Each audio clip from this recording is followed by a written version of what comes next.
Just relax, get about whatever you're getting at, but just make sure that the dial is right here on Joy 99.7 FM. Once again, we say thank you to the team,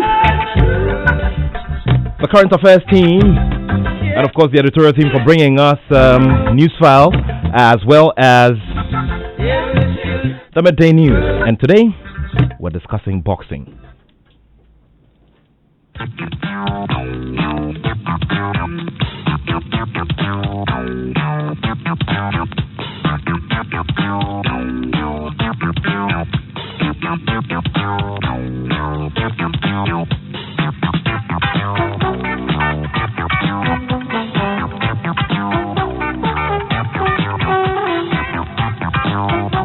So you're live here on Joy 99.7 FM. My name is Nathaniel Attoh, and it's always great to be in your company at this time. So today, once again, we're talking about boxing, the sport that has brought Ghana the biggest shine internationally. I always like to stress on that.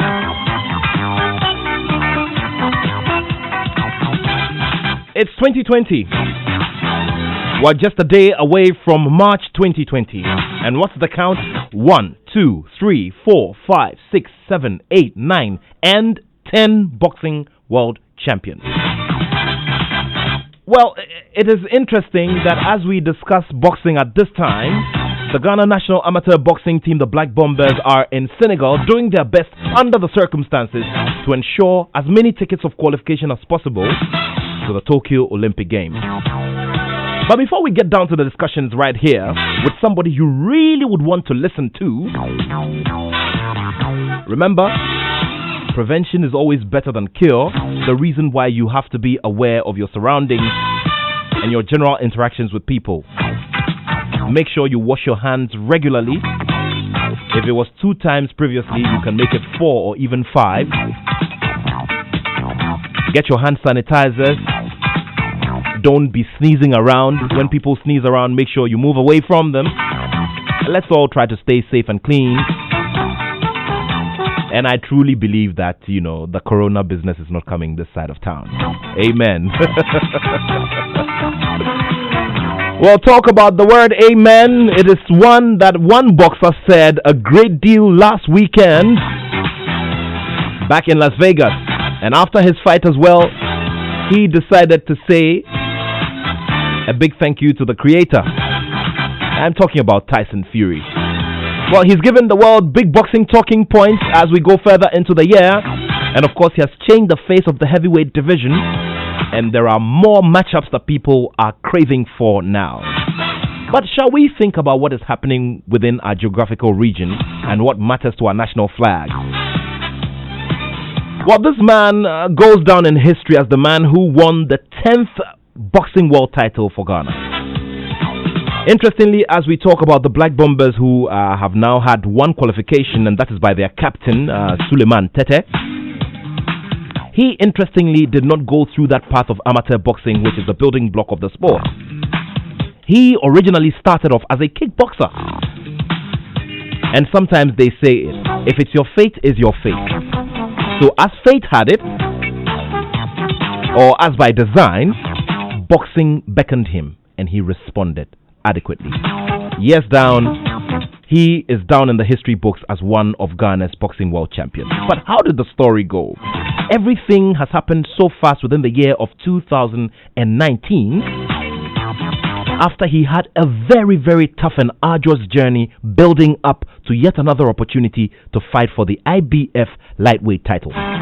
He took fights that some even thought he shouldn't have gone into, but the brave Ghana warrior that he is took him towards those terrains and he was able to conquer. Eventually, he had an opportunity against Isa Shaniev of Russia and he got the job done in 2 rounds. Well, as the story will go, he had to defend his title. He came up against a contender, and in 2 rounds, he had also let the title away. But what is it that happened? Let's get into his mind, and let's see what sometimes boxers go through in the build-up to fights like these, and when they hold the expectations of others, millions of people as well, what goes through their minds? You're welcome to the Joy Sports Link one more time, and Richard Comey former IBF lightweight titleist, is my guest right here in the studio. So Richard Comey is my guest. You can also follow us on, our Facebook stream. It's live on Facebook. Send in your messages. Send in your questions. You know how we always do it right here. And of course, later on we'll activate the phone lines so that you can speak directly to the immediate past IBF lightweight champion. What has the story been? What's happening now? And what should we look forward to going into the future? A one-on-one conversation with Ghana's 10th boxing world champion, Richard Comey. It's right here on the Joy Sports Link. Welcome to the show.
Hey, welcome to the show one more time. I'm having a conversation with Richard Comey, the former IBF lightweight champion. Numu Miniano. Well, Abeshi.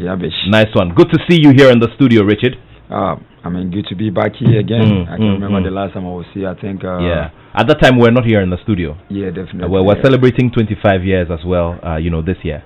Yeah, it's been a great journey, and it's always good. Keep improving.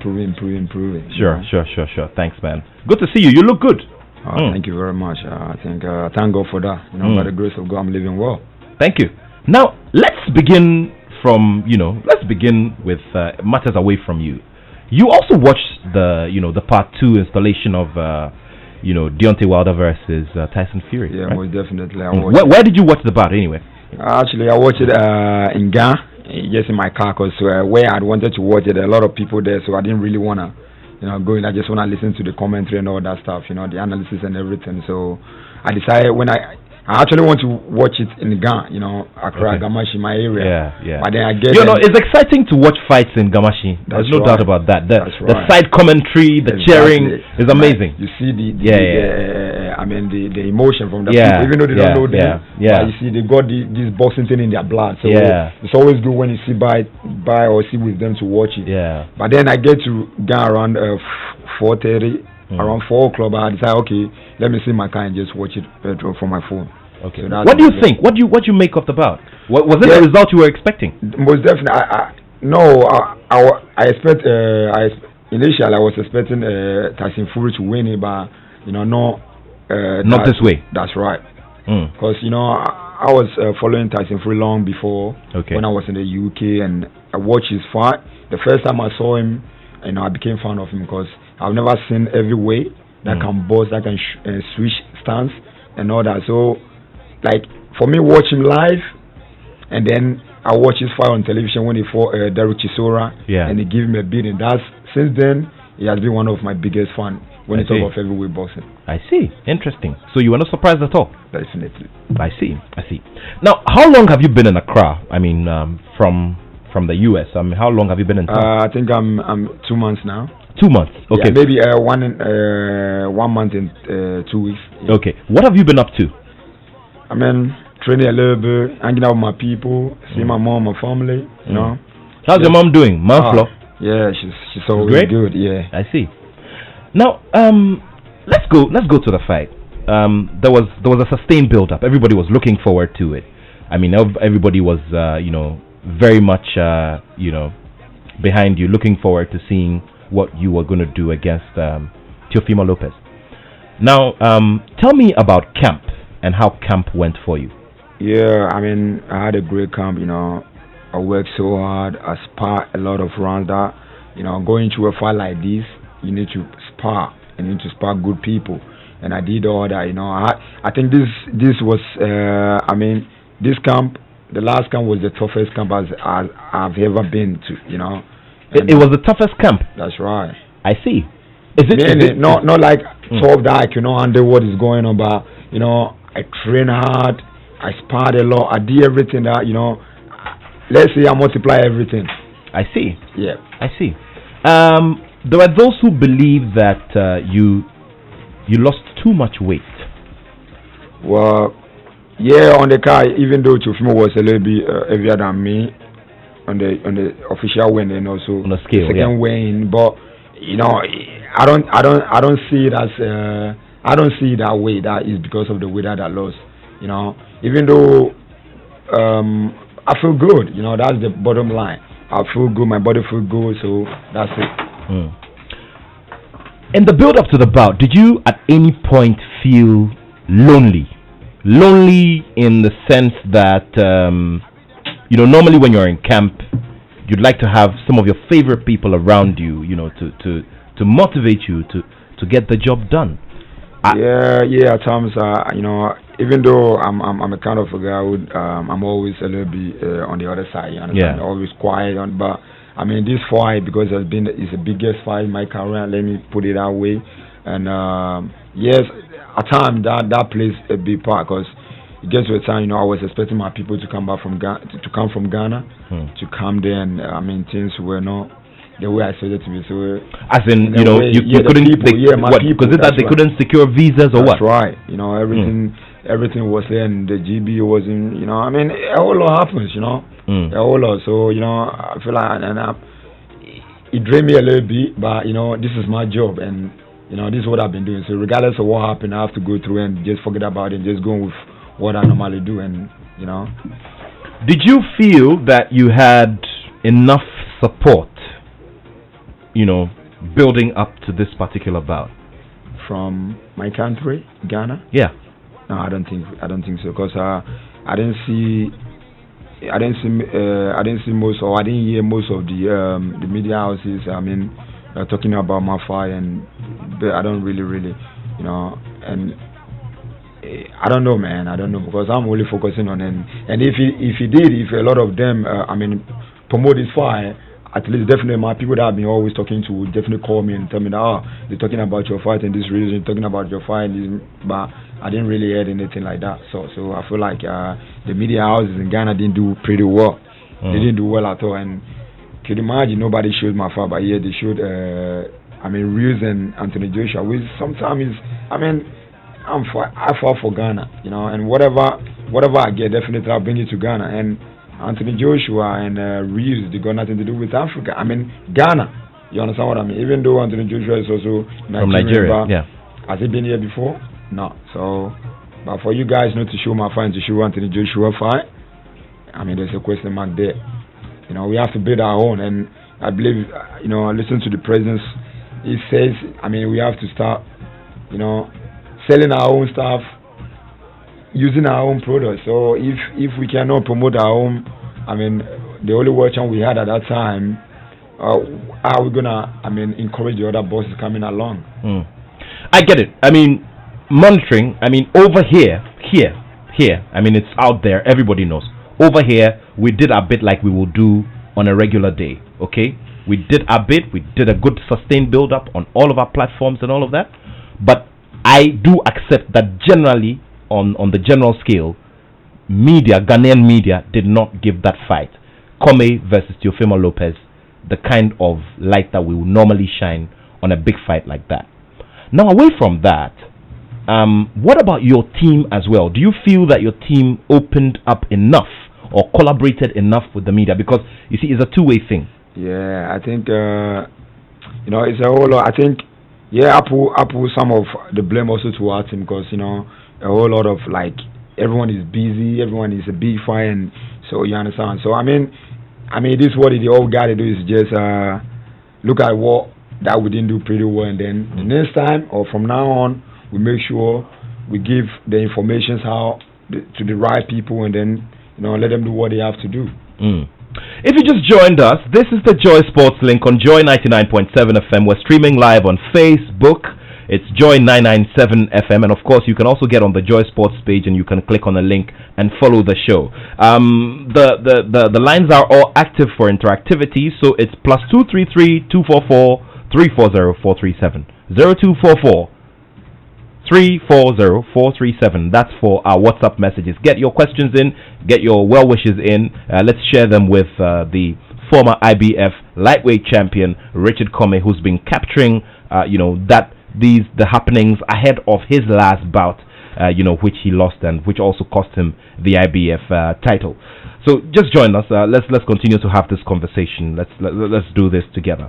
Now, Richard, let's talk about the fight night, the last 24 hours to the bout. Tell us what you were up to. Man, first time in the Madison Square Garden, fighting with Teofimo Lopez. He's a young chap. He's up and coming, undefeated, and almost knock everyone out. So, and I know Ghanaians are expecting me to win that fight, and not only win by winning style. I was so excited. In my mind, I just can't wait to win this, man, for my people. And it was just a great feeling. You got all your team and you got the spotlight on you. Everyone, man, regardless of what happened, people telling you, regardless of what happened, man, you brought Ghana far. You understand what I mean? The Mexicans, some of my friend from the UK, and so it's like everything. The morale is high. Everything is on point. But also we noticed another thing, that the international media, instead of concentrating on you, the champion, were giving Teofimo Lopez a lot more attention and giving him bigger hype. That's right. That's where the politics come in. Definitely I'm not American, but based there, and I only got a deal to fight with Top Rank to fight on their shows, but I'm not directly promoted by Top Rank. So you see where it comes from. On the build up to the fight, they don't even regard me as a champion. And whatever they talk or whatever it's about, it's all about Teofimo. It's all about him, and and I have to take it as it is, because after all, he's their boy, and they have to hype him, and I was hoping that all those things I'm gonna shut their mouth for, but unfortunately it didn't go my way, so we take it as it is. Some friends of mine were discussing this subject about some of the things that happen in the boxing ring that those of us who watch on screen, or those of us even who sit at ringside, may not necessarily be aware of. That's right. What did you encounter when you started that fight? Because many people who know you well said, "Look, this is not the Richard Comey we know." Take us through the bout. Round 1, round 2, round 1. Bell goes, you start the fight. That's right. First one I feel good. I went in there, do what the coach asked me to do, and and then I did what I had to do, jab, make a move, and I was alright. Watching back, I feel I was alright in the round 1. But then in the second round, I thought, I can definitely, sometimes you find someone in the first round and okay, you can, you just wanna go at it, and that's what I thought in the second. Even though the coach asked me to just maintain what you did in the first round, just do that, make sure you both the same way. But then I came in a couple of joints, I feel like I need to wake him up. You understand what I mean, with my right hand, and also not knowing he was also gonna throw the same punch, and then he got there before I did. So yeah. Okay, and then also many fans over here thought, okay, you fell and immediately you decided to stand. Right. When I went down, the punch, his punch, it didn't go through my chin. I didn't cut it right in my chin.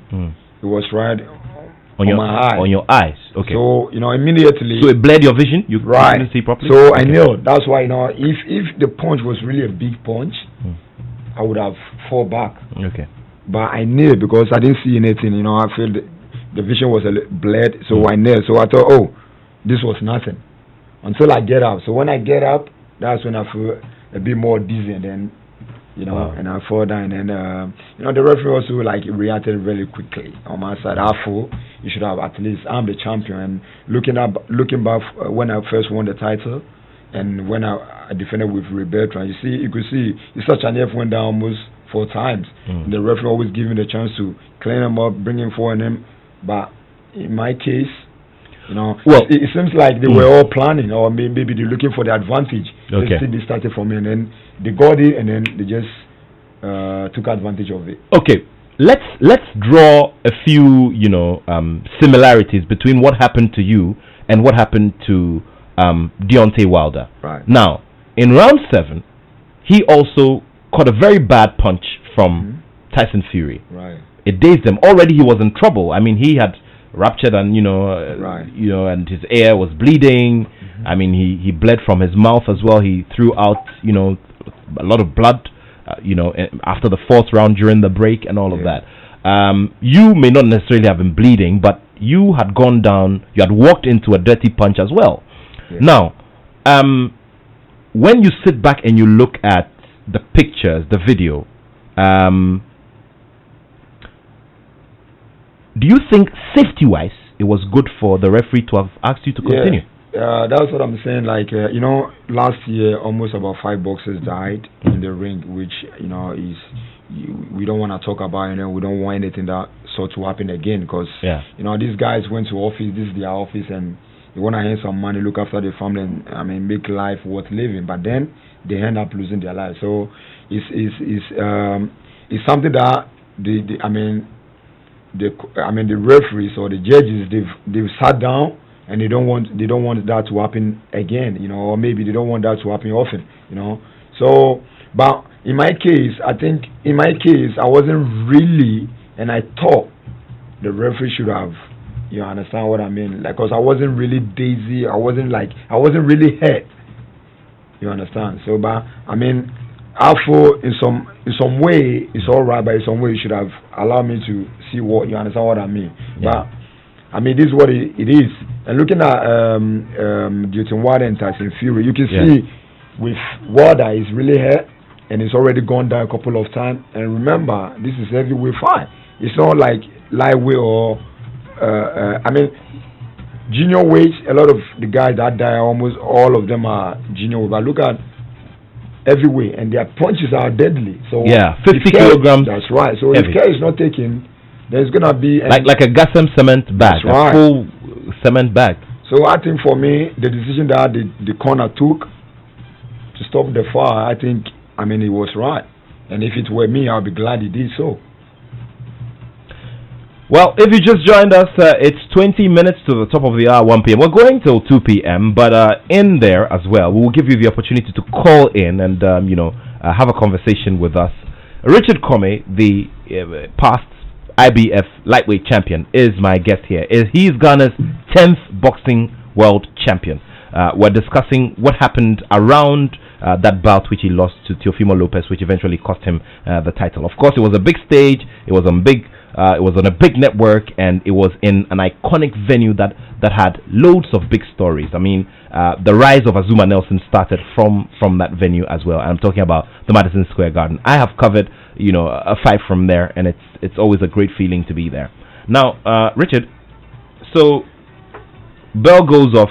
You lost the fight. Yep. What's the first thing that ran through your mind once the referee waved his hands that it was over? It was the fact I let my people down. I was like, language. I was like, man, I let everyone down. Yeah, because I know this is my job, this is what I do, this give me money. But I don't really care about me, but I care about fighting for Ghana, fighting for the people of Ghana, because this is the toughest sport. This is the sport that they love. So after that I waved, I'm like, nah, man, I let my people down, and that's the way I feel. And I feel a little bit bad. I speak to my coach, I speak to my manager, and then, say, don't worry about it. It's going. What we got to do is just take it as it is. Take it as a champion, and we're gonna come back strong. And then maybe, not maybe, I'm gonna be a 2-time world champion. So that's. I see. Did you monitor the reactions from around the world? From man. What do you make of the reactions as well? Teofimo knows. Like, it was like, man, even though I didn't expect this, and a lot of people that send me messages on Twitter, on Instagram, they were like, man, don't worry, man, we see you, and we know you're gonna get back strong. It happens to the last of all the big champions there everywhere. Lennox Lewis had a similar experience. Yeah. You know, I mean, and just recently, WADA. You know, so it's like a lot of even Anthony Joshua. He got back strong and he win his third back. So, you know, it is what it is, and I'm getting back my title as well. I see. Getting back your title against Fimo Lopez. Well, it doesn't really matter if he's willing to fight me. No problem. If he fights me, I'm gonna get it off him. But if he doesn't, and the title goes elsewhere, I'm getting it again. Wow. Interesting stuff there. 0244-340-437. 0244-340-437. Send in your messages and let's share as we interact on this Joy Sports Link here on Joy 99.7 FM.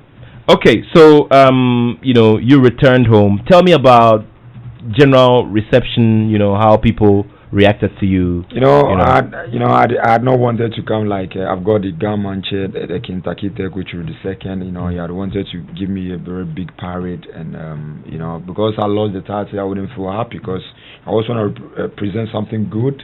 So that people will enjoy. So to match the kind of welcome he would have given you. Yeah, but sure. This is the plan that you have. I came unknowing to anybody. I came at dawn, and I don't want because I will feel much hurt when people were, because I feel like no, they don't deserve my lose. I don't. It's like it's not me. So but when people saw that I'm in town, like everyone comes to me, we behind you, and don't worry, we know you're gonna get it back. Whatever happens, just don't worry about it. It's part of it. And they keep telling me the same thing everyone has been telling me since I done the fight in the US. So I mean, it is what it is. I see. Now,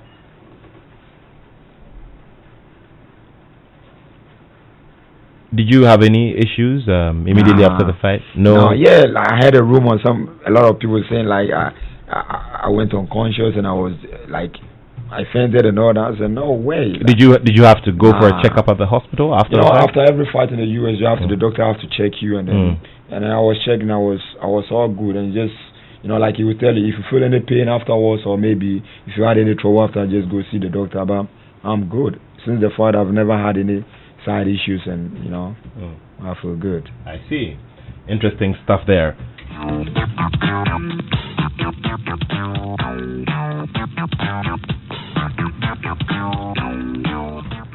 All right, we'll be talking about the way forward, what the team is planning going forward. We've started the year.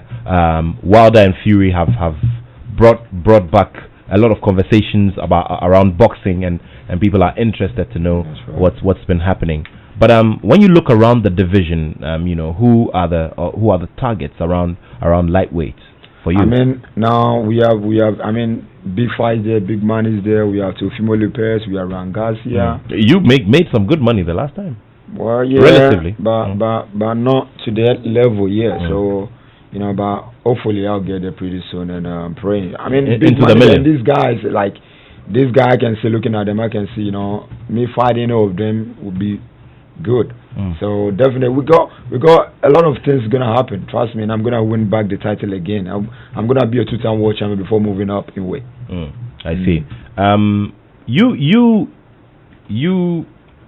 were rated by the WBC by virtue of your WBC international title. Right. What's the interest there as well? You have. It's always hard as an African and as a Ghanaian going through the WBC. Because. These guys, they know we African, or especially Ghanaian fighters, are very, very, they are risky opponents, and they don't want to, always give them the chance at it. So you could see, since I've been rated, the politics there, because, the sanction body is been, the president is a Mexican and Mexican American. So, it's time for African or Ghanaian fighters. And he succeeded his father. That's right. And look at what was happening. One fight, and when Lomachenko they give me was that title.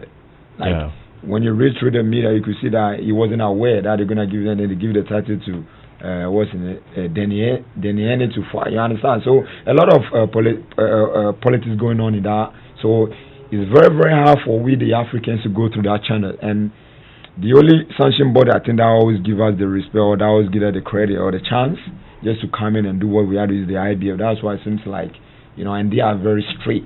You know, it doesn't really matter whether you are African. What about the WBO? I mean, we've seen Dogbe turn a WBO champion. Because he went through the ranks from Ghana, Africa. You understand? So they give him that chance as well. You understand, with WBO and I mean WBA and the WBC. You know, you don't. The last time I think Rafael Mensah lost, and that's it. He was the last Ghanaian to had a chance to fight for the WBA title. But the other thing is, you know, we've been discussing and debating these issues for a very long time here. Look, our boxers go out there, they get the opportunity, and they won't step up to the, you know, the opportunity. Look, Lati Harrison got the opportunity at the heavier weights. Maxwell Awuku got the opportunity. He didn't step up to it.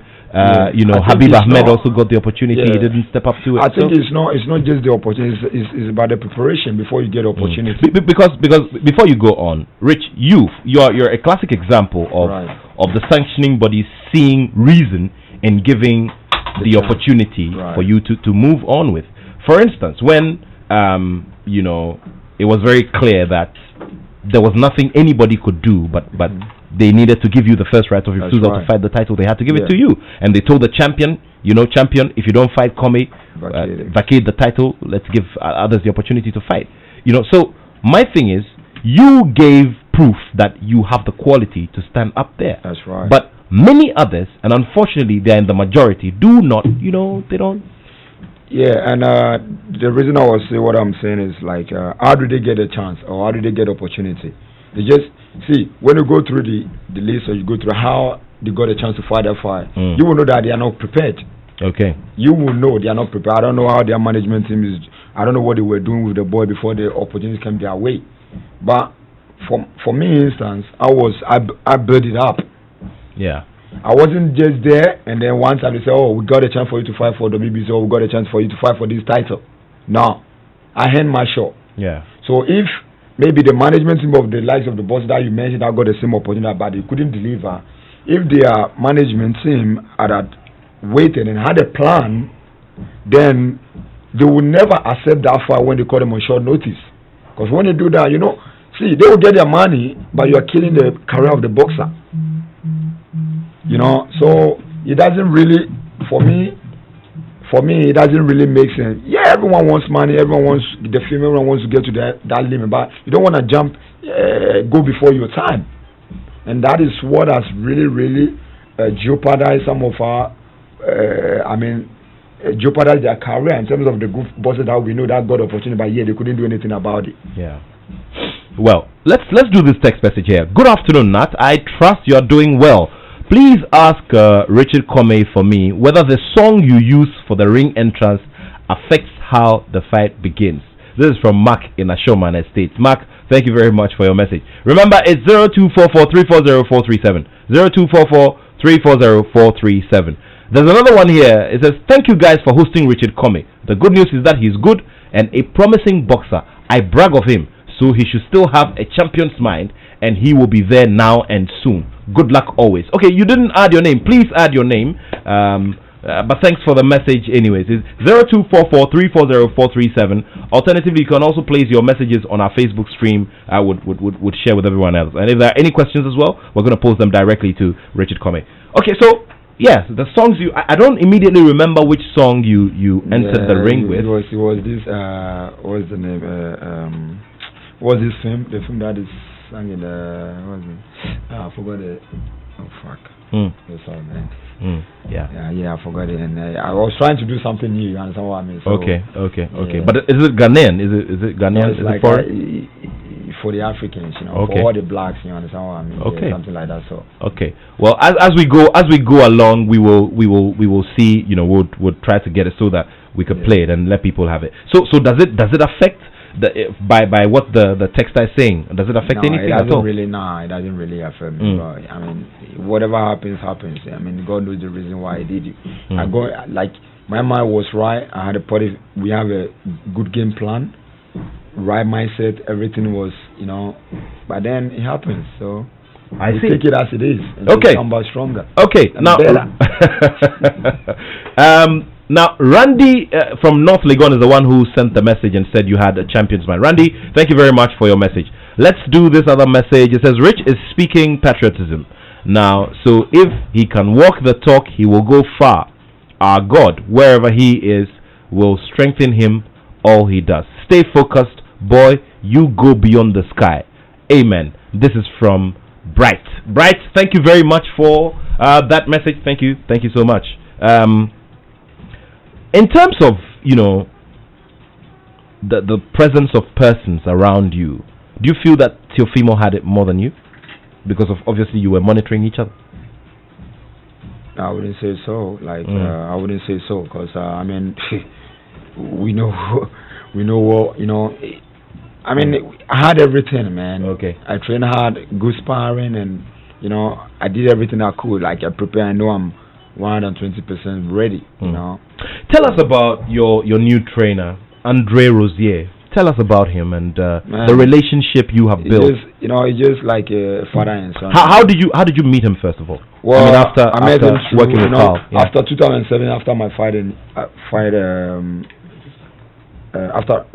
when I fought Slimani here.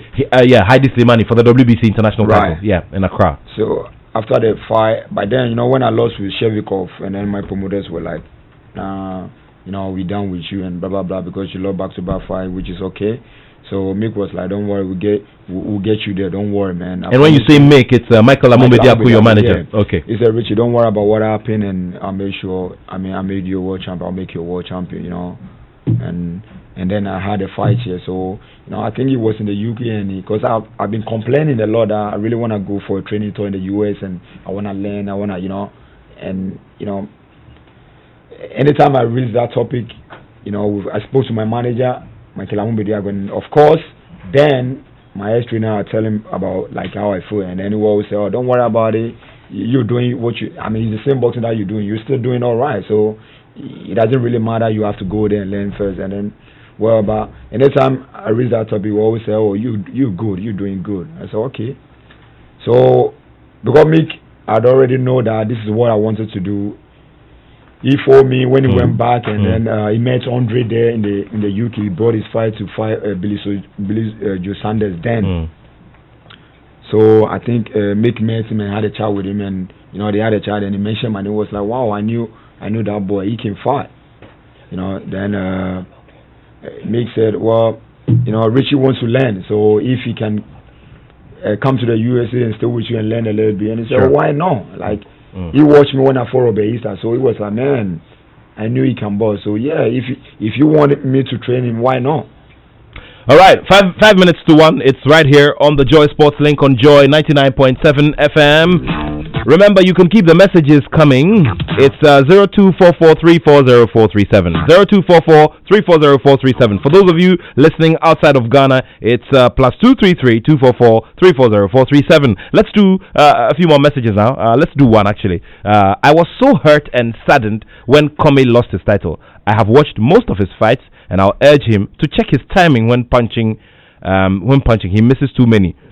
He should close his eyes when throwing his punch. This is from Paul in Spintex. Okay, Paul in Spintex says, Charlie, you should close your eyes when you are throwing a punch. He said I shouldn't close my eyes. Oh, he shouldn't close his. Oh, sorry. He shouldn't close his eye when throwing his punch. Well, how difficult is that? Because I've heard the legend Azuma Nelson talk about that the ability of you to open your eye wide when a punch is coming is what defines you sometimes in the ring. Yeah, sometimes the thing is, sometimes it's not about you closing your eyes, because I've been reflex. Sometimes you don't see it come before you realize, you understand. Maybe you try to take your eyes off, maybe you try to, you understand. Your reaction will, but it's not that you closing your eye. Okay. We've been in the game for a very long time, and this is what he sees. So thank him for sharing this. Maybe I'll watch it the next time. I'll make sure I get my timings right, and then also maybe staying close a bit. Yeah. Not with so many punches. Well, sure. Now, you did a switch from kickboxing to boxing, professional boxing. Tell me about the period when you did the switch and how tough or easy it was for you to adjust. Yeah, I think I came back from the UAE around 2009. So I said, okay, October 2009. So I said, well, let me just October, few months to the 2009 will end. So let me just wait, and then I started boxing January 2010. But then, you know, like when Carl was, developing that ring, I was, we close by, so I helped him out. But yeah, I was still doing kickboxing. So when I finally decided, when my friend Momole, he was the one that, he said, Richard, we see you and you can box. Why don't you box? And Leah, Irish and Scottish, Wales, yeah. Leah from the Wales, and my friend Amon is Irish. So they always they keep telling me that. I said, well, okay, I'm gonna listen to you. I'm gonna give it a try. So I came back to that, and then I told her, look, I want to do boxing now. So I went to him and said, look, I'm starting boxing now, because we had a relation. I played for Isanko. I played for football, Silvers Academy, and that's for Isanko. So we had that kind of. That's Carl Loco. Yeah. Okay. So we had that kind. So when I decided to finally box, and I knew, he's into boxing. So I said, because I knew him already, even before then, I started with a lot of people were like, no. But I said, look, I know this man already, so let me just do what I want to do, not what people will tell me. Exactly. Tell me about. Tell our listeners what the relationship between a boxer and the trainer has to be like, because you're stating something very important here about knowing the person. And, the thing is, a boxer and a trainer, they should all know their limit. For example, a boxer should know that he hired his trainer to teach him, so he has to listen to whatever the trainer tells him in terms of the boxing. Okay. And also, if the trainer or the boxer have an idea, and he tells the trainer, he should also listen, and then they should work together as a team. I see. Not like a trainer and a trainer holding a boxer. What I mean by holding a boxer, unfortunately, but it's part of our Ghanaian coaches. You understand? Yeah. They think when you train you, or maybe you start with them, then they hold everything. Is like they have the power over you. I see. Which is not the way it should go. Yeah, the respect must be there, and both parties shouldn't have to go beyond their boundaries. Okay. Because that would bring a lot of problems. I see. Okay, so tell me about, you were telling me about Andre Rosier and the kind of relationship that you two have grown over the period. Man, what kind of trainer is he? Man, I don't know, man. He's just like a father for all the guys that has been through him. Words cannot describe this man. Yeah, this man always want to make sure everything is right before you go into the ring, and he doesn't want to. If his boss had a little bit of problem, and he gets to know, that's it, no fight. If his fighter is mentally not ready, no fight. Because he always tell me, look, you pay me, and you pay me to look after you, to work. So if I know you are the ones gonna pay me, if something is not right with you, there's no way I'm gonna allow you to go into the ring, because if you lose your life or something bad happens to you, then it's on me. Okay. Now somebody also says, unfortunately, I have to be honest. He wasn't looking confident in the ring, and it showed in his face. He was shallow and Teofimo was deep, and the fact that he can't recollect the entrance songs speaks volumes. Can you please add your name when you send the message? So he says that you were not looking confident in the ring. Well, most of my fights, most of them, I dance a little bit, but I always quiet before the storm. You understand what I mean? Yeah. And I'm always like that. So yeah. It's all right. Maybe that's what he feels. That's what he thinks. But yeah. Okay, now there's a message from Ima Entema. Good afternoon, Nat. Kindly ask Richard Comey about how he intends to impact, the youth with all the experience he has attained in his boxing career. Well, yeah, this is something that I've been through, so definitely I will impact. But then you have to be very careful telling this youth, because I think that some of them haven't had the education that they should, and some of them are not matured yet. So sometimes you tell them something, you try to advise them, and then the trainers, they know you're telling the truth. So what would they do? They try to turn these boys against you. So this is the kind of the challenges that I'm facing right now. I'm trying to educate them as much as I can. Unfortunately, some of them are seeing me as maybe bad mouthing, and because they don't want these kids to know the truth, and they don't want even the boxers here to know the right way to go. Because when they know, the boxer will know that they are cheating them, or they are not straightforward. They are not helping them the way they're supposed to, or they are not working with them according to how it's supposed to. So then the problem starts. So what they have to do, they know whatever that I've learned. When these people get to know the truth, then there's trouble. So what would they do? They'll try to block these people from getting closer to you. And I've always said it, the coaches and the coaching must always sit with the boxers. Sometimes it's good to interact with them. How do you feel? What do you think? Or maybe even though you are the coach, you always have to brainstorm with the boxer. Tell them, what do you think we should do? And then you learn from each other. Because it's not like you owe him. You guys are working together, so that relationship must be there. The respect must come from the bigger one to the smaller one. You have to be. It's crazy. Sorry, man. Sorry for the language, but it's crazy. I see. Now, I realize that you've been doing some CSR stuff. You've been doing some social responsibility related stuff. How has it been going? The last time I realized you had brought loads of equipment you were sharing with. And that's with the foundation. It's always what I always want to give back to the society. And I know there are a lot of boxers in Gamashi. And being part of growing up from there and being a world champion. I feel like I've got there are a lot of talent there that. I have to let them, I have to support them. And how do I support them? By, talking to Mick and then setting this down so that we can bring equipment. Because we know, we all fall short when it comes to equipment in terms of training, facilities. So, we decide to do this every time I go back and out of fight, we come back and give some of the gyms. We're not taking a gym out, but like every gym will get its tent. But we started with, I think the gym.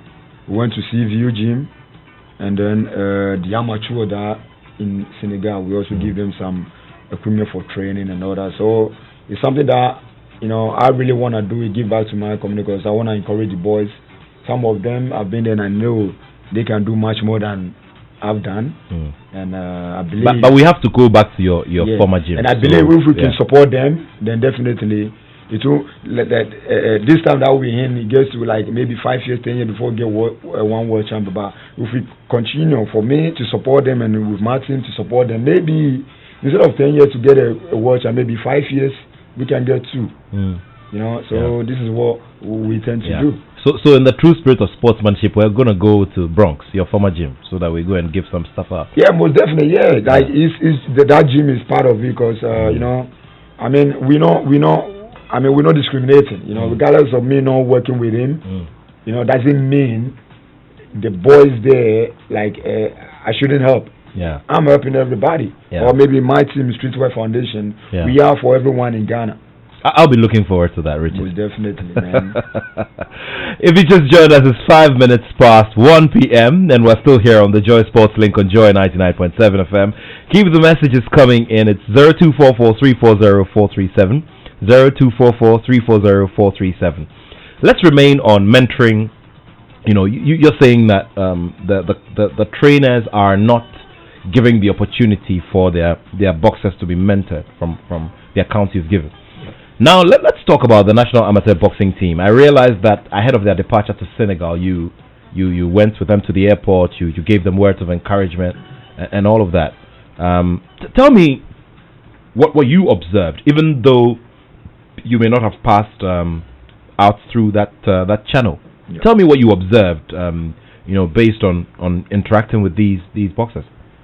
Yeah, I mean, these guys wanna win medal for this country. Of course, they represent the country, so they always wanna do. But looking at the MENA and looking at them, and you realize that it's tough because they don't really get the sponsorship that they need, and even when they have to train at the boxing arena, Mick has to come in. That's my manager, and has to come in and try to speak to the authorities over there just to see how best you understand. You can sponsor them to train there.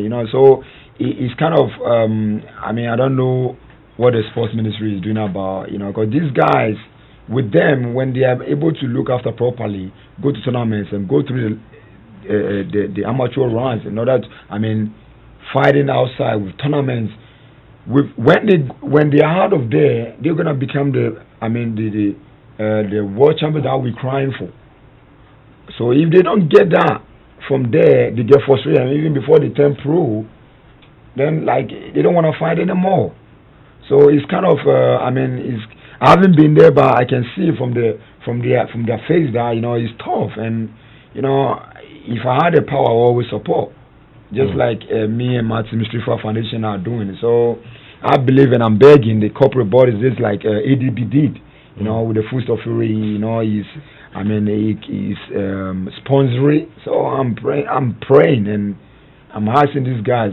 Goyle is there. He can also, because I believe he has something to do with Azuma Nelson, because they follow boxing. Yeah, he's the ambassador. That's right. Yeah, so we've got a lot of boxers. So I'm pleading with these guys to come on board also. Greetings to you, Mr. Robert Tre. Greetings to you, MD. This is a message from the former world champion. He says that he wants Goyle to support because Azuma Nelson is an ambassador. So this is a direct message to our friends at Goyle. Good afternoon to you guys anyway, and great work you're doing so far. Okay, let's go ahead. Yeah, sure. Yeah, so if they can, because I believe they love the boxing, that's why Azuma Nelson is their ambassador. So they can also channel that to the young and coming ones, and then we'll see how far they can go, and then we all will get the world champions just like that. Just like that. Okay, so this is not an ad we're running, but these are words that have come from the former world champion himself, and he says that he thinks that Goyle is a place where a big relationship can be sealed with the national amateur boxing team, the Black Bombers. They are in qualification now. There's one more tournament to hold during the year. And that will be another window of possible qualification for the boxers. But it's been tough so far. The captain, Suleiman Atete, has booked his place in the Olympics. We would be waiting and monitoring to see who else joins him. But remember, we went in there with 10 boxers, 8 male and 2 female. So we're monitoring to see how all of it will go in Dakar, Senegal. All right, now a lot on social responsibility, but what will be the ultimate aim? You're saying that if you have it, you will always give and you will always support. In terms of social responsibility and giving back to the young ones, in the community where you've come from, what is the highest height that you are imagining, or what's the biggest thing you dream of to do to say thank you to the community and to? Leave a legacy there. A legacy in the sense of getting my name to for example, the foundation is here to stay. Even when I'm no more. You're talking about the Streetwise Foundation. That's right. In terms of we're trying to. I myself, I would love to. As a world champion, I would love to build up someone to become a world champion as well. Very well. So I want that legacy to be there. I see. So it means that on the day when you hang your gloves, eventually, we know that Richard Comey will become a boxing trainer. Is that what you're saying? Not directly. No. Or you want to play a different role? I want to groom. Okay. Build world champions like me. So it's possible you can become a manager. It's possible you can become a promoter as well. Okay. Scout the talents, and if I cannot handle them, make sure I connect them with the big promoters, because they've seen me, and I know the trainers that I've worked with in the US. They always, they always wanna get someone like me from Ghana. So if I support someone who I know he can do it, and if I cannot manage the person or maybe promote him, then I can definitely connect him, and then we'll see how far he can go. I see. So this is the legacy I want to build. I want to build something like that will last. Even when I'm gone and my children are alive, maybe they can be proud of me. I see. Have any kids yet? No, not yet. Yeah, but it will come wife? fast, just like when you open a tap of water. You know how it comes, and then when I stop, that's it, I'm done. Yeah, this is what you get on the Joy Sports Link.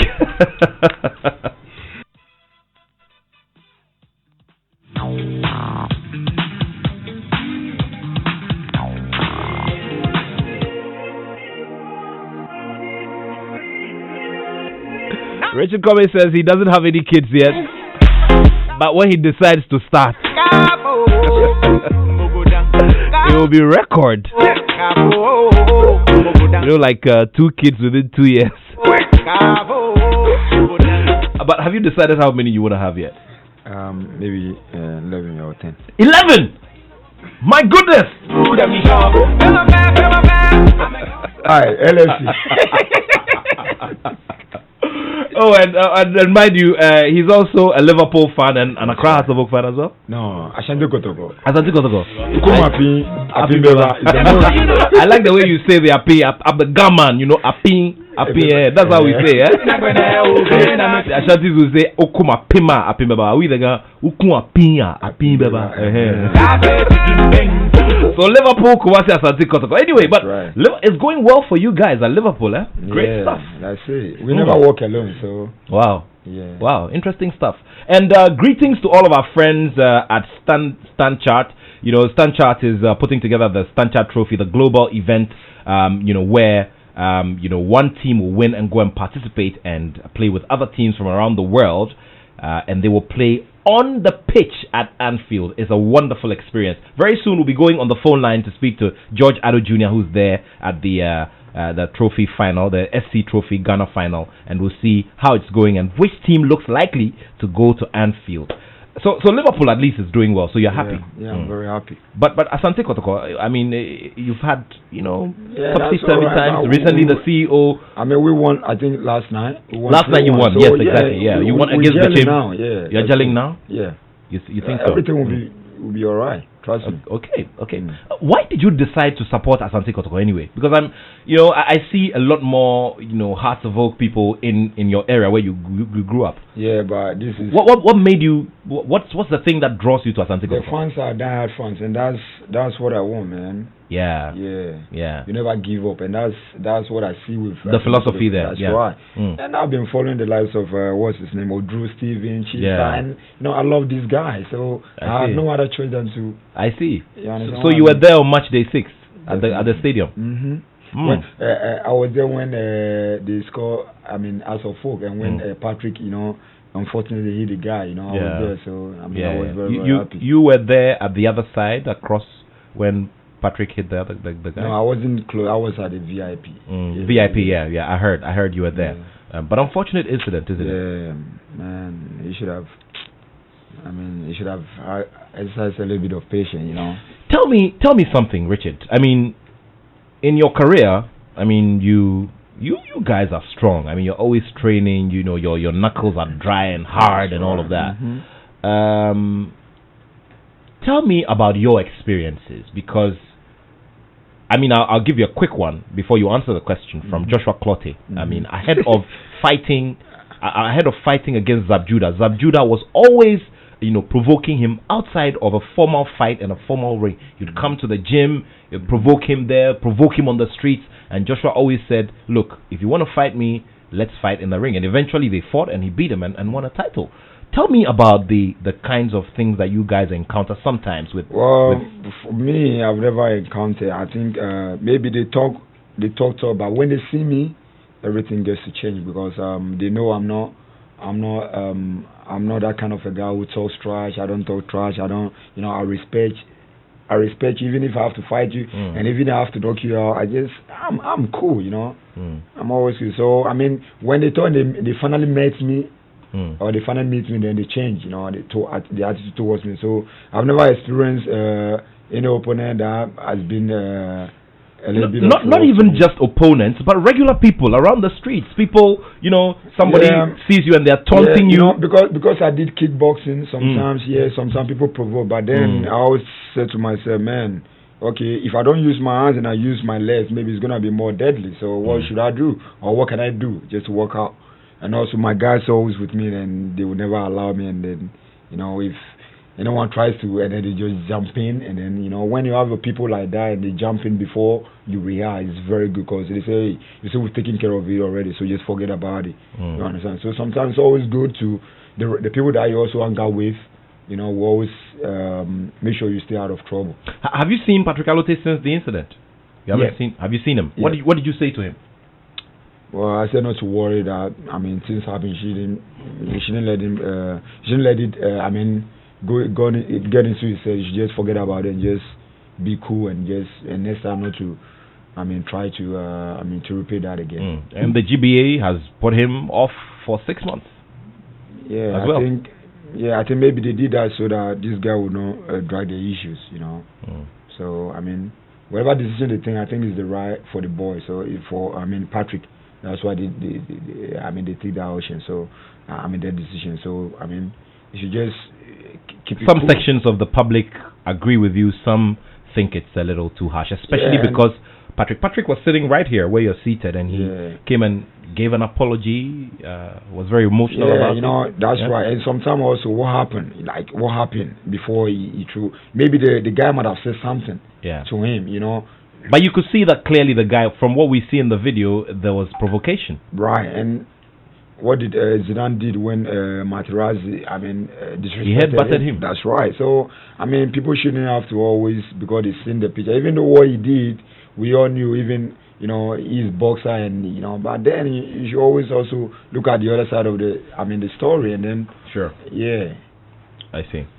Joe from Winneba says, the truth can be bitter. I was very disappointed but not surprised when he was knocked out because he has a very poor defense. The boxer with the best defense ever in Ghana is Joshua Clottey, so he should go to him for tutorials. Joe, thank you for your message. Yeah, he says you need to work on your defense. Yeah, because most people don't really see that about me because they think because I always attack. And the ball, we say the best form of attack is what? Is to attack. Yeah. So people don't the really... The best form of defense is to attack, yeah. Right. Sure. And people hasn't really, I knew because most of my fight, you don't see people like always on me. So you don't see the other side of me. Yeah. Or they've only seen one side. Yeah. You understand? So they will always, say what they've seen, which is okay. But then, I wouldn't go in there and let anyone to expose me or let anyone, when I fight, I attack. And whatever happens, because I will never give any opponent the chance to be on top of me. Because remember, I'm from Ghana and I'm from Africa. Yeah. Yeah. All right. Now let's do this message from Godwin in North Kanishi.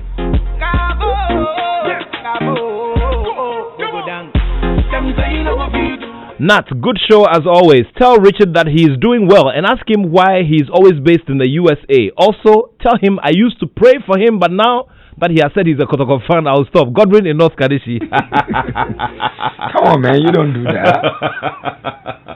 Okay, now there's another one here that says, please ask how other Ghanaian boxers in the US are doing, especially Raymond Na. Most of them never get to the top. Okay, the question is not necessarily for me, but let me tell you mine, and then Richard can also tell you his, based on his interactions with boxers who are based in the US. Well, Raymond Na was one of our finest boxers at a certain point in our history. Now, I remember very well that the Commonwealth Games, way back in 1996, he won a gold medal, and so that credential has always created a problem for him, moving forward, because everybody looks at his credentials, they see that he's a Commonwealth gold medalist, and everybody says, hey, this guy is a dangerous guy. So based on that, he had a bit of, difficulty getting opponents at a certain point during his career. I met him in the US, during one of my travels, and when I went to cover one of the fights. I remember, especially when I covered the bout between Joseph Agbeko and Abner Maris, the part 2 of that bout in California. I went over to New York. I met him. I did a little feature on him, and at that point he was still good. And this was in 2011. This is 9 years ago. But he got married, had kids, went through a divorce. He's moved on now, and clearly you could see that he's not maybe interested anymore. Yeah. You tell us your bit about with this kind of situation, you always ask yourself which management or which manager is he working with. You understand? And when these bosses go back to the US, they get a chance to go to the US, and then you see them, they don't really fight. Sometimes you need to ask yourself what's going on with the management team. It's very, very, very big. Very, very important question, because some of these management, maybe they take them here, and then they get to the US, and then they suddenly change, and then things are not transparent. You know, the bosses feel like, these guys are gonna use me, the guy. Then, you know, when you do that, they feel like, well, I'm here in the US, so what? Fuck boxing. Sorry. Apologies for the apologies. I'm sorry, man. They'll be like, man, I cannot go in there, risk my, and then things are not like, I don't see what is going on clearly. You know, so a lot of stuff happens when when the bosses get the chance to get in, and then they don't have the right management team, and then, you know, someone like Kote Samuel. Yeah. You understand? Before I started boxing, I was looking at this guy, and I believed that this guy should be a world champion. But I think he lost his last fight, and he fought about how many years? Was it about 3 years? He's been there, and he hasn't really fought. Yeah. Almost about 4 or something years before he recently fought. You know, so these guys have got, but they don't have the right management team around him. I see. You know, so I mean, it's sad. Yeah, I remember very well that there was Abdullahi Amidu, Yakubu Amidu, one of them, Abdullahi. Back in 2011, I met him in California. He actually sparred with Manny Pacquiao when he was preparing to fight Joshua Clottey. When I met him in 2011, he had a very sweet record of 21-0. But you know, as the situation is all the time, I mean, these guys know that you are dangerous, you know, they'll suppress you and reduce you to a sparring partner. And you see, this guy know when you're good. But then you ask yourself, what is the management doing about the boy or the guy or their boxer? Yeah. So the management, your team is very, very important. If you get to the US and you're gonna succeed or you're gonna get to where you wanna be, depends on your management. Okay. If you don't have good management, then tell me about yours. Well, Michael Amobediako and the team at Streetwise Management. Since he saw me, since the first day he saw me, he said to me, I was like, because I came from, when I came back from the UAE, and I started with car, 2010, August, and he saw me, and you know, when he came to the gym, I was minding my business. You understand, doing what I have to do because I'm in the gym, you know. And I think he had a look at me for quite some time. He was like, man, you know, I sparred his boy, Michael Amumbidaku Jr., and then give him we had a good spar. You gave him a beating, that's the truth. You know, we had a good, and he was like, man, who is this boy? Yeah. You know, and he talked to Carl, he said, well, I'd love to work with them. And Carl came to me and said, look, Mick said he wants to manage me, and I said to him, I'm willing to be a world champion, so if he's ready to take me to that level, then I'll work with him. So go back and tell him this is what I said.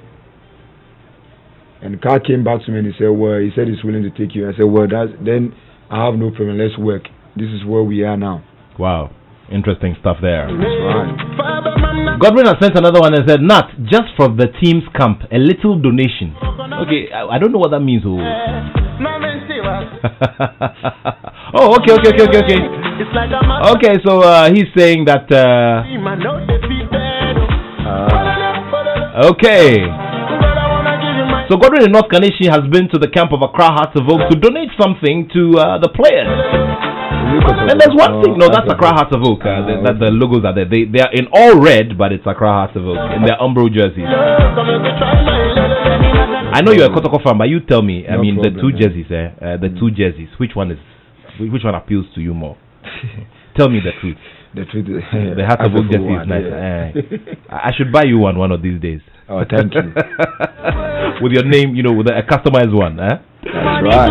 Okay, so greetings to everybody, and great stuff, Godwin from North Kaneshie. You guys just keep it going like that. And, there's something very interesting about this season in the Ghana Premier League that people, fans go in there, boxers score goals, they reach out to them, and they give them money right there on the pitch. It's interesting, huh? So you believe that your side is going to win the Premier League this season? Yeah, most definitely, man. Depending on how things have gone? Definitely, we'll win it. I see. Do you have any personal friends within the playing body of Asante Kotoko? Any personal friends? Or none for now. Okay. Okay, in a few minutes we'll activate the phone line so that you can join us. and give us, your messages as well, and tell us what it is.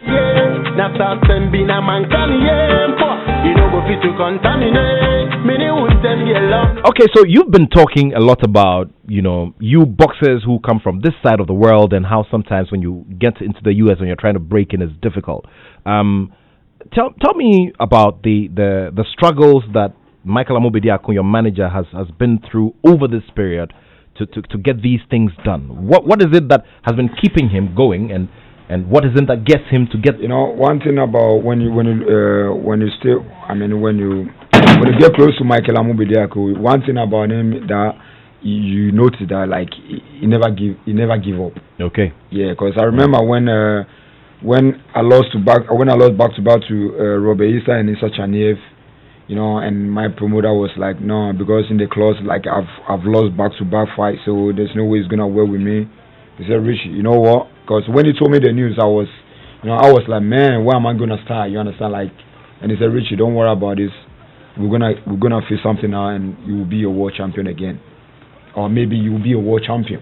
By then I lost to Robert Issa, so I was like, since then he never calling people, going for meetings, and and when he finally called me, he said, well, I've got you a coach, and I've been speaking to Lou DiBella for maybe, for promotional stuff. Yeah. I was like, man, this is what I want.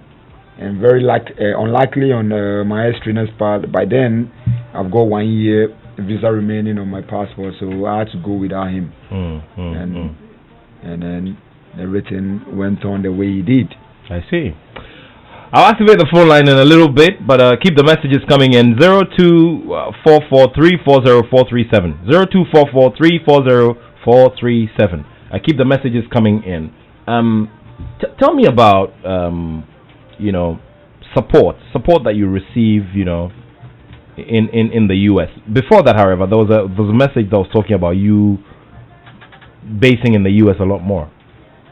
Yeah, but the thing is, I only go there when I go there for camp. But after every fight, I always want to come back home because home sweet home. Okay. Yeah, and more support from Ghanaians. Or my area, everyone that knows me, even though I don't really party much, I don't hang around with because gym out. So I don't have the time to go in the midst of people almost all the time. Let me tell. I'm very curious about this part of the story. Anytime you rise to this level, there is always the likelihood that you're going to get a lot of new company, people warming themselves up to you because of your status and all of that. You say that you draw away from the public a lot and all of that, but have you in any way had new company, people trying to warm up to you since you became a world champion?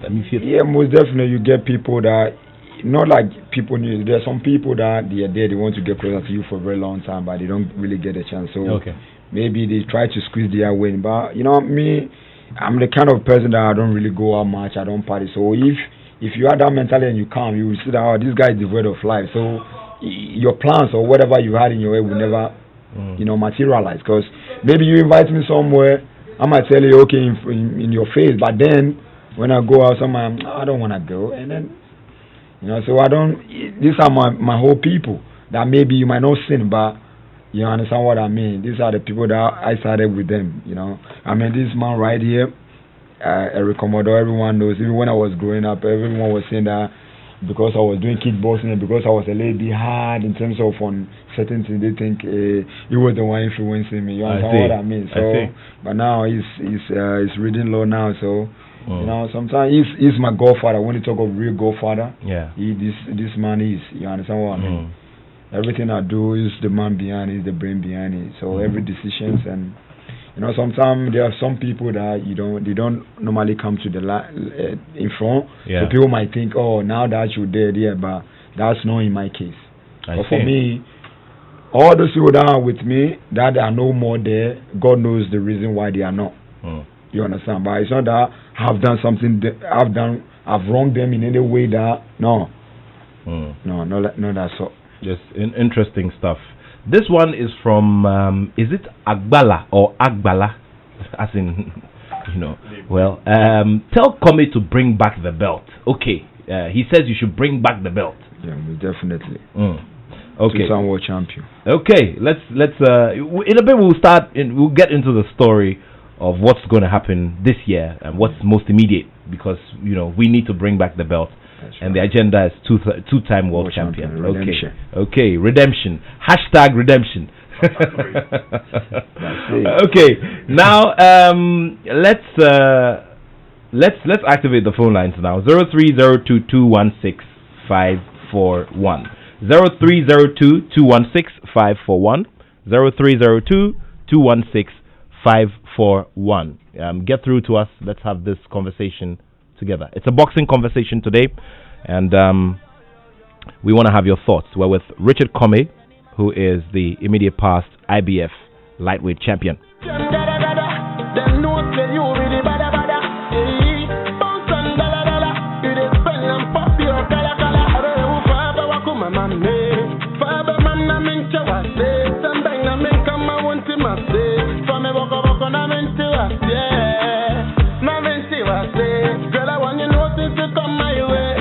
Like a massacre in my head. I see you for dream, I know defeated. Girl, I wanna give you my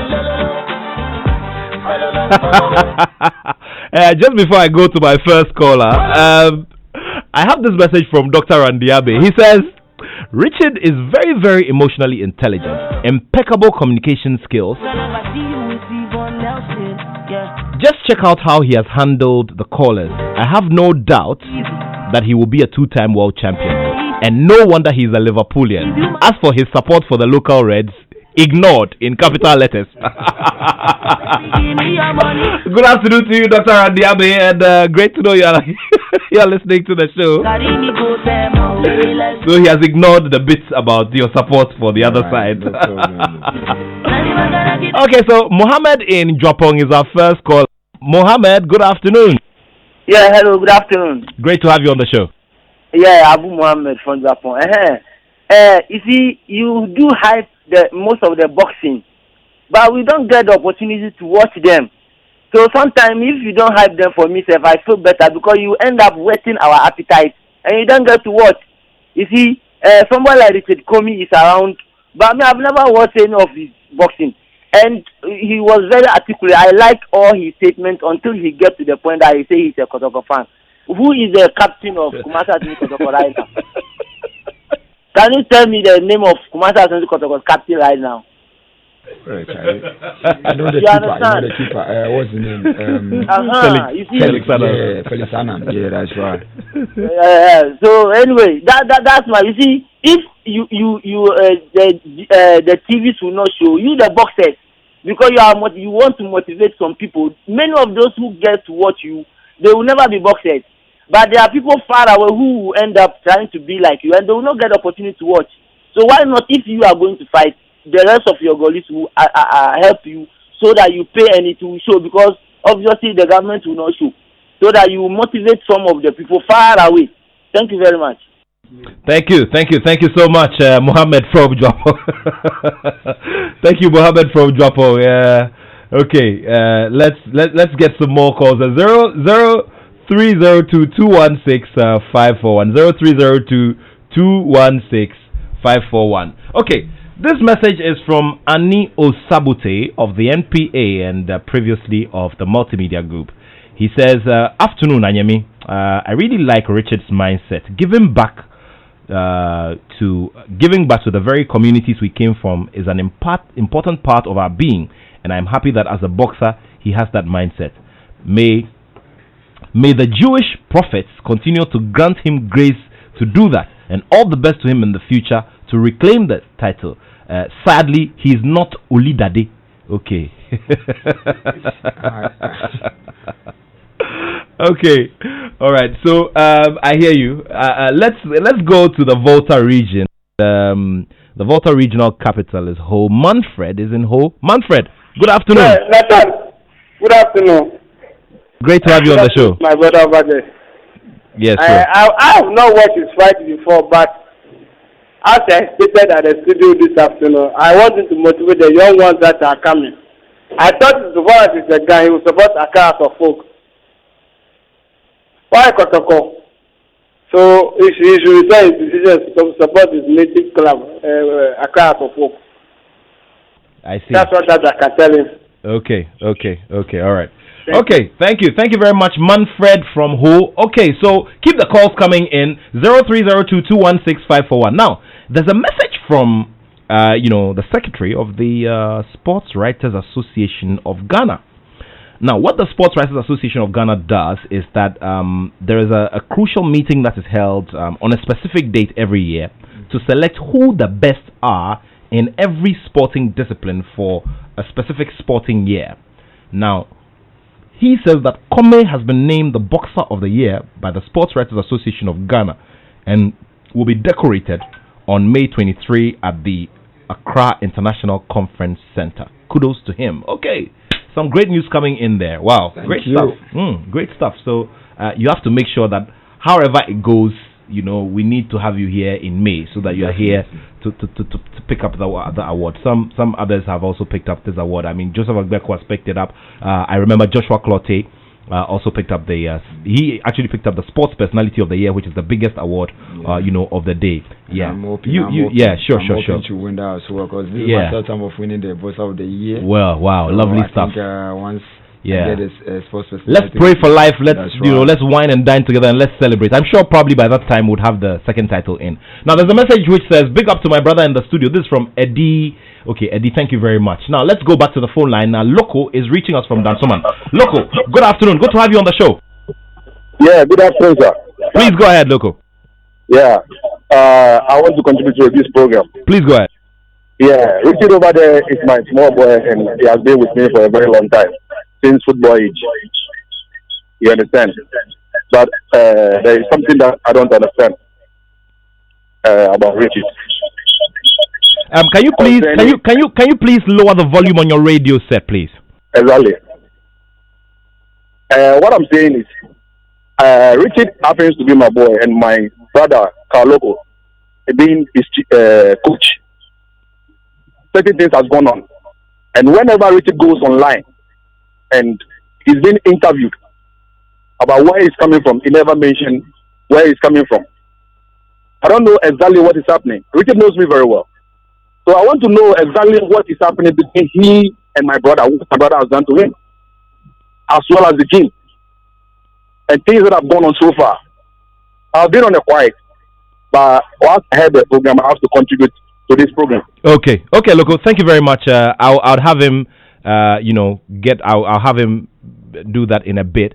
Now, let's get this message. Okay. I'm trying to retrieve one more message. Okay, I'll do that in a bit. Let's go to Daniel from Spintex. He'll answer the question in a bit, but let's go to Daniel from Spintex. Daniel, good afternoon. Afternoon. Good to have you. Can you articulate your voice a little bit? Yeah? Sorry? Can you speak up a little bit and go ahead with your contribution, please? That's true. Daniel, as you said. I'm a guy. I want to talk with him. Hello? All right, for this I'll allow you. Please go ahead. It's good. We're going into Ghana month in the next 24 hours, so both are Moga. Yeah, noni mean na yake. A defense, a defense. Can ukwe other boxes. Ghana no azuma nursing. It's where it is the course. Could not tell Akatomi. The okay, but it can go and instead of more. They keep it that they instead of more. Any more, I waste his stamina. If I knew no more, she got the moon no giddy. That's why I told him to go here. You mean qualify every day defense and move. Actually, when I took out Olemugu no nawale. You are Azuma Kazuma Tea. If I cabo can't go on our work again, bomb block me. I block Bogaja set of work at Agone. If you have. Women qualify every defense and move. That's all. Yo, Atadani, you are done. Thank you so much. Well, so Atadani was basically saying, Daniel from Spintex was just basically saying that he wants Richard to watch his defense, and and he, but he does acknowledge that Richard has a very good punch, He has a strong, good punch, but he just needs to back it up with a good defense as well. So this one is from Ken in Legon. Hi, Nat. Like the last caller said, Ghanaian World Title fights should be shown at the Bukom Arena or at the Accra Sports Stadium for fans to watch. Okay, I know this one is being laid directly at our doorstep. We're all listening. We've been working hard in the background, to get some of these fights, but it's also tough from our side. But well taken. The feedback is well taken, and you have to watch this space, especially as we go further into 2020. Okay, Richard. Your response to the calls, the suggestion. Yeah. The bit about the caller. First of all, this last one was talking about your defense, and then the one before that was talking about your past trainer and the relationship with him and how you have not. Yeah. Okay. Cool. I mean, the last caller. Let me respond. Like I said earlier on, I mean, because most of the fight that I had, I didn't really give the opponents the chance to throw at me, so they don't really see that I've got some good techniques in terms of when it comes to defense, but. We all know that when it comes to, the best form was defense to attack. So I won't really give my opponent a chance to, attack me first.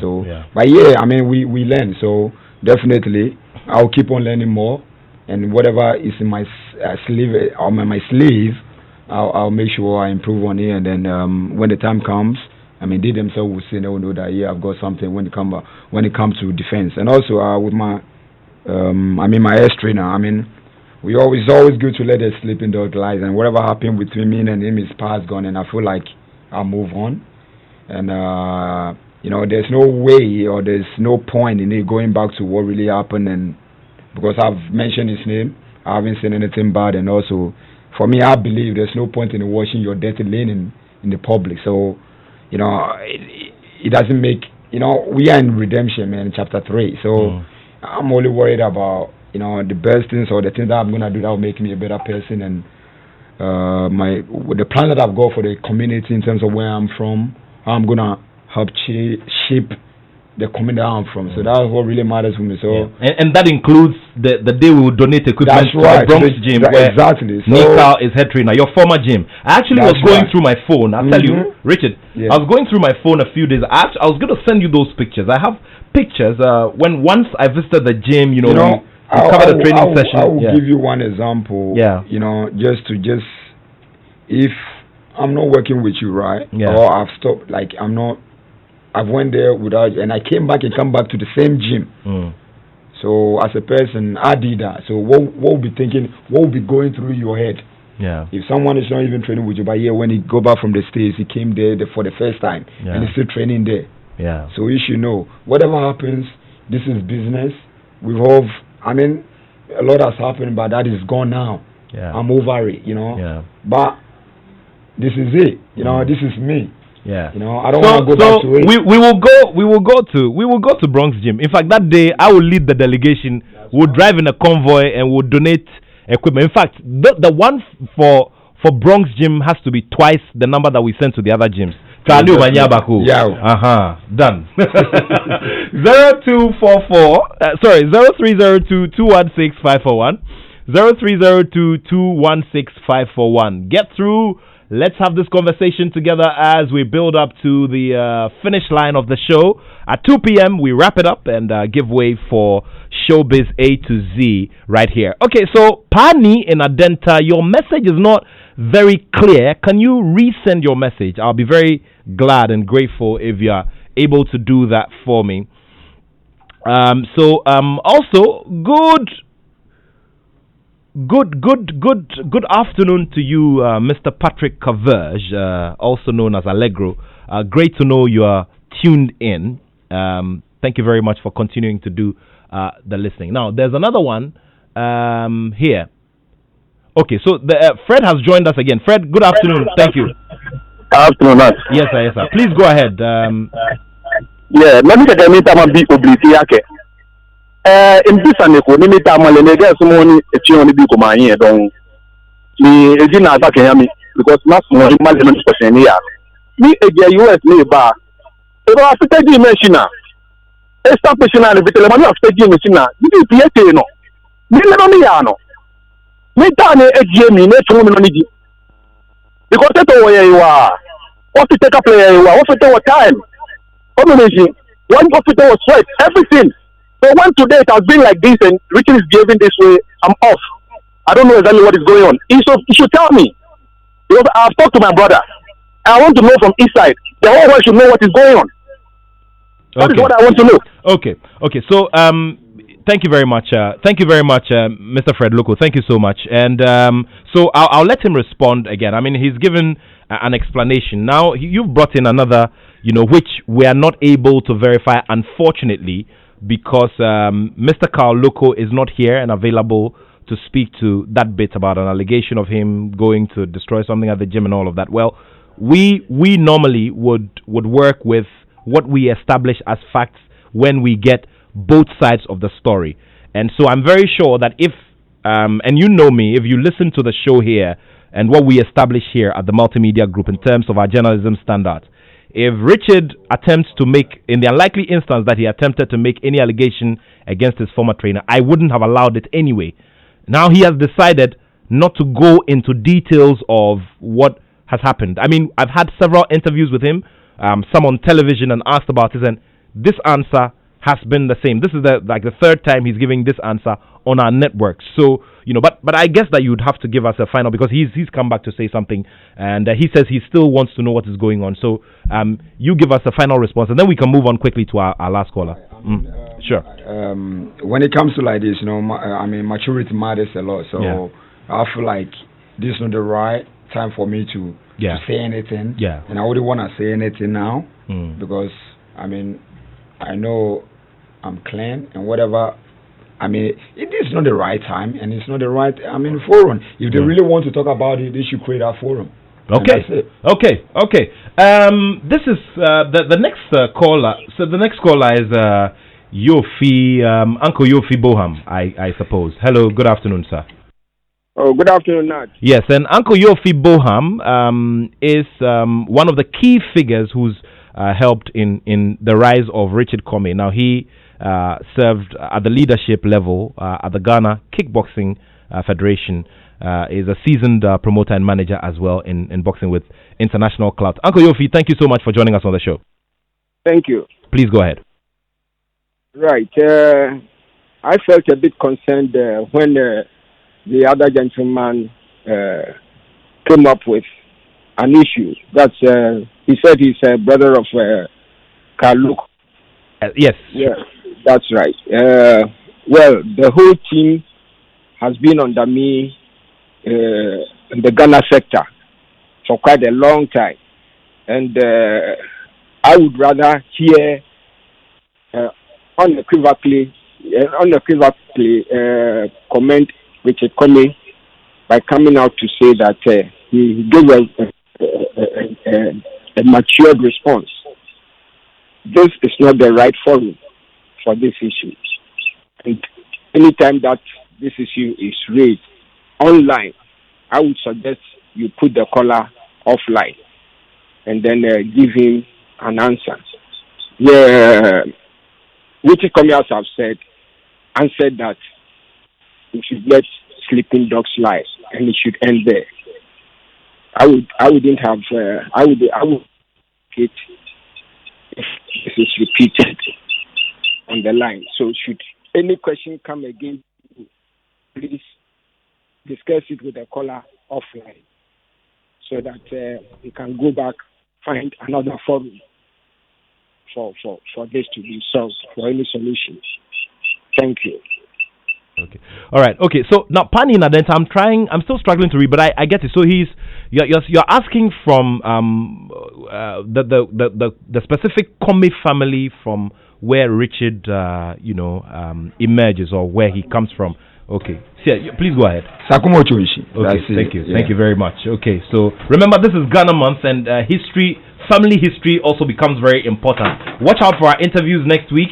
And I'm sure I'm going to be using my gun name throughout the rest of next month. Next month, actually, I'm celebrating my birthday. Okay, great stuff. There's this one. No, hi Nathaniel. This is from Kelly Nusu. Please, is there any Ghanaian holding a boxing world title at the moment? The answer is no. No. Okay. All right, Richard. Yeah. Yeah. With what my student is saying, there are certain things. If I said I'll open up and say in the to handle it. Trust me. And I wouldn't want to go there because it's gonna defeat. But this is not the right thing to do. And I mean, it's not the right thing to do, and it's not good. You understand what I mean? I don't want to wash a dirty lady in the public. And I've said it, and I'll say it again. Okay. All right. Let's go to this texter here. Okay, and we're also going to go over to George Attoh Jr. George Attoh Jr. is with the team. The SC Trophy final is happening today, and we're going to bring you updates on what is happening on the ground right there. Now, okay, this one is, okay, it is only after taking off the excesses of our lives that we see the real beauty in us. Some behaviors and habits will be unleashed if we're to make progress in our lives. It's time to prune our lives off the waste. Have a wonderful weekend. This is from Eddie. Okay, thank you very much, Eddie. Okay, next move for Richard Comey. I mean, waiting for my day to come back stronger and better. Okay, and we're looking around somewhere by the end of May. Yeah, hopefully. And I'm waiting for. I mean, because of Fury water fight. That's why I kept things slow a little bit. So I'm hoping. Starting next week, I will have a news, and then, we'll move on from there. Okay. Now, what's going to be the plan? I mean, will you leave to the U.S. or you're going to start the training? Yeah, once, I'm here, I mean, training a little bit, anytime, it's part of me. Anytime I'm in Ghana, after maybe 2 weeks, I started training small, I mean, little by little, and then when I get back, officially the camp begins. So, whilst I'm here, I'm just waiting for the days. Whilst I'm training, train at the boxing arena, the Gamashi gym. That's where I train. So just keeping up fit and keep it up to some level. And then once I finally get a date, we just move back to the States and then start camp. Yeah, and enjoying some good fresh fish with all the good food. That's right. Yeah. Anyway, great having you here, Richard. We're going to be doing your final messages very shortly. Your final comments, in all of this very, very shortly. But you can still send a few last set of messages. We'll definitely be able to share with everyone else. Now, very good boxer, but not much head movement. He gets hit many times, even when he's winning.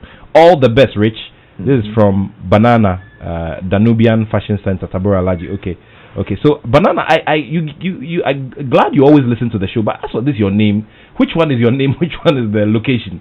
I'd like you to clarify that for me. Okay. So let's get into So are there any possible opponents that your team is working with? Do you have a name yet? No, at the moment I don't have a date yet, so I don't have an opponent too. So, but definitely I'm gonna get back strong. We're looking forward to coming back good and better. Good opponents, and just to come by and then come back after that right into the mix, and then we'll see what happens. So definitely, we are in the title. Yeah, I mean, so your compatriot and somebody who obviously is within your space is Isaac Dogbe. Have you seen him since he lost the second bout to Emmanuel Navarrete? No. Have you spoken to him? Not really, because I think sometimes when things happen like that, you have to let them. I mean, you don't want to jump in there. They know what he's doing. They have their team, and obviously he switches coaches. I think this is the second time. Yeah, I think so. Sometimes a lot is going on, so you don't want to go in there all that. We praying, and we want to see him come back stronger and better. And he's got plenty of years in front of him, and I believe someday he's gonna be a world champion again. This time around with much more experience, and everything will be. And then Ghana will have champions, not champion, but champions. You understand? Champions. Great stuff. He's got it in him, and he's been there before, so now you know how it feels like. Yeah, great stuff there. Now, on weekends like these, I mean, this is the relaxed period. I mean, you say that it's a relaxed period. You're taking it easy, but you still go to the gym. But then, what is it like for you during the weekends? What do you do during the weekends? I mean, play soccer with. I play soccer with my guys, a girls' school, Mamplobi, and then. What position do you play? Oh man, 3. Left back. Hey, Charlie, the left. Anyway, just before we go, let's get on the line and go to George Attoh Jr. He's on the ground. The SC Trophy final is happening today. George, thank you for joining us. You have the final 1.5 minutes on the show to tell us what's happening. Who's looking good to go to Anfield this year? Oh, in fact, I have to say we have the winner for this year's competition, the Standard Chartered Trophy 2020. We just finished the final, and Promasidor Ghana have qualified to represent Ghana in Anfield later in May. They'll be in there. They managed to beat Transnet in the final by 2-0 and have that qualified for the competition. It was a very, very keenly contested competition. We have the University of Ghana. We have so many teams hoping to go in there. There were heartbreaks on the way for the likes of Inquart, for Jura Plus, for quite a number of teams who wanted to try and make it to the final. In the end, it was Promasidor. Promasidor, at the start of the competition, looked very, very strong. They kept on winning their games. They conquered their group, went through to the quarterfinal, to the semi-final. They dispatched Interplus with the 16, and then they also beat Aviance Jet Ghana and made it to the final against Transnet, who also came by the other group to be here. At the end of it, there were 2 critical goals from Promasidor Ghana that decided the game, even though Transnet played very, very well. Overall, I should say it's a great tournament, and Promasidor are looking forward to making it to Anfield later in May. Fantastic tournament. Oh, wow. Great stuff there. Thank you so much, George Attoh Jr. And we're expecting a report on the Joy Sports Center on Monday. But this is how we will wrap it up here. Congratulations once again to Promasidor Ghana Limited. You are going to play on the pitch at Anfield. Charlie, wonderful stuff, eh? Nah. Charlie, why? Okay, Nyami, final word as we wrap it up here. Oh, man. My you got you. You got you. You know, Ganyu Jimmy. Nakai. Let me know what guy Ladio. Nakai. Now you are or Munefi, but do one anxious eyeball and get down for me few. Nakai. First, Mother Bushi, the mother, Blanche, Brad, nobody, Eric. They can never be a I mean, many. I'm a question. I may advice can offer. I mean, I'm a family. I've been a mother coach. I need money get train or be an Alex. Wow, I've been a little mean that manager. Michael Amubi Daku. Mindalech can offer Nick and Mefi. I mean, he never give up on me. Oh, I mean, Rossi youth. Mean that I'm a family. Pep Guardiola. Hey, mini Pepe, I gonna Pepe. Oh, Brajuna, intellectual ball, a team to a ball, few. It's more than a while. Bra said, Gebra Richard, I mean that Mofia when she came in now. You know, Fiona, you can make it through. Mofia, they advise me, like she no more yet. The number that the match on where champion go about Ghana. Mofia, no more can fee a mafia by one community. You know, near Radon. You, boy Radon.